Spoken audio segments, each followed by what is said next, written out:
Hey guys, today we're going to take a look at Dragon Quest IX Sentinels of the Starry Skies for the Nintendo DS.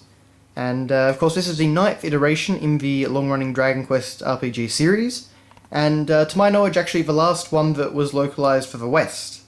I know there's been about 5 Dragon Quest games released in Japan ever since this game, but we haven't gotten any of them.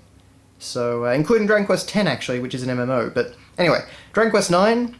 The big draw to this game was that, as it says down here, you could create and customize your hero and adventure by yourself or with friends. So you had character customization for both your character and your entire party, and you also could do multiplayer. Now that means that the artwork up here is just kind of more generic. So these are characters that you could potentially create in the game. So we kind of have like, generic male minstrel class character. We've got like, female dancer or mage. We have a male martial artist back there, and we have a female warrior over here. And we've also got a few little enemies, so we've got like a Batty up there, and I don't actually remember what that thing was called, but oh, and of course the obligatory slime down here. But if we actually look at the design of the cover, you can see that we have the world map down here, or over here.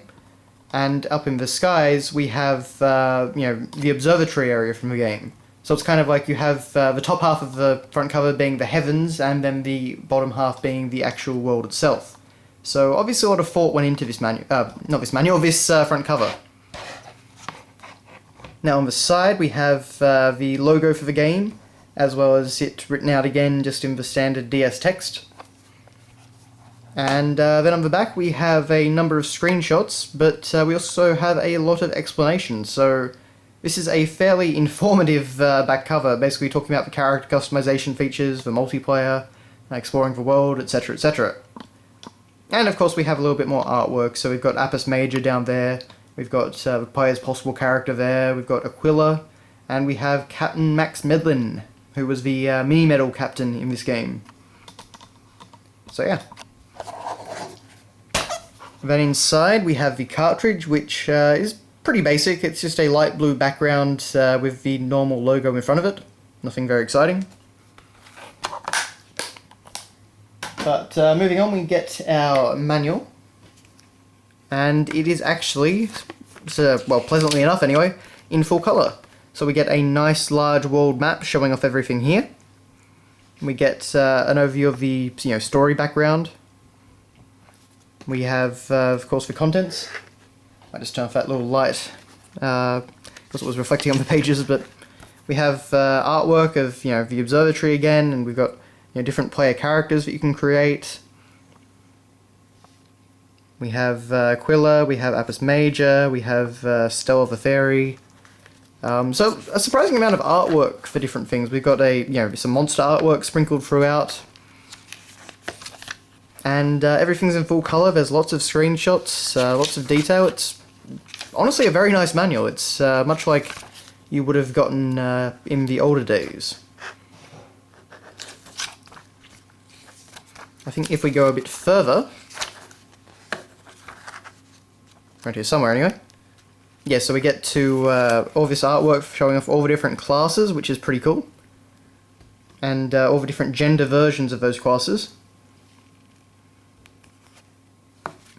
And you can actually see as well, although it may be easier on a different page. There we go. You can see as well we've actually got some different artwork in the background showing different scenarios that could be happening in the game. So we've got a party of 4 characters doing something there. I can't exactly make it out, but it's very nice anyway. And you can see here that we actually get a list of some spells and abilities in the game, as well as some of the early items and, what they do.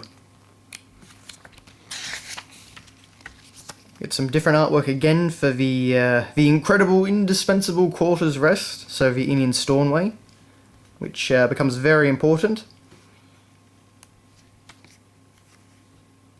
There's more stuff there, and you can actually see we've got like a city in the background with lots of stuff. It'd be nice if we actually got to see this artwork unobscured by the pages, but it's still nice having it in the background anyway. And we actually get another one over there. And aside from a few different enemy shots like that, I think that's about it.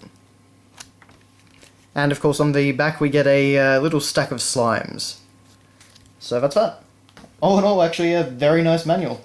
Much nicer than I expected to get. Now aside from this, of course, we get our exciting Club Nintendo personal invitation, and the code that comes with that. We get an exciting Nintendo Wi-Fi connection instruction booklet, which I maintain is, well, it's in full color, which is surprisingly nice. It's you don't need this much detail. It's very, very easy. But, and we finally get the Health and Safety Precautions booklet, which, booklet is used very loosely. It's that. So, yeah.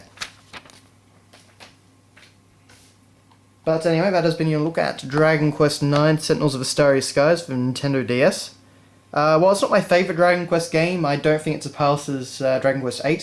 I do think it's a very good RPG, and I feel like Square Enix finally got the balance right on this one.